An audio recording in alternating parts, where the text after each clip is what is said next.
মদিনার সবচাইতে গরিব সাহাবী বেলাল রাদিয়াল্লাহু তাআলা আনহু লজ্জাস্থান ঢাকার জন্য শুধু একটা জামা ছিল, গায়ে দেওয়ার মতো কোনো জামা নাই।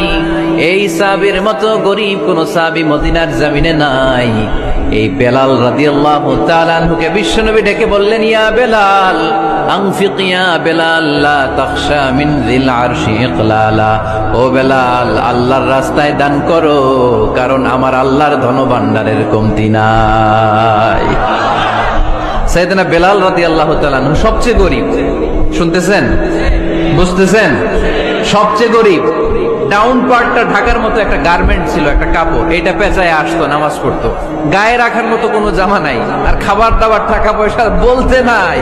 ওই সাহাবীর বিষ্ণু ইসলাম বললেন, আনফিক বেলাল, বেলাল তুমিও দান করো, তুমিও দাও, দানের হাতকে প্রশস্ত করে দাও।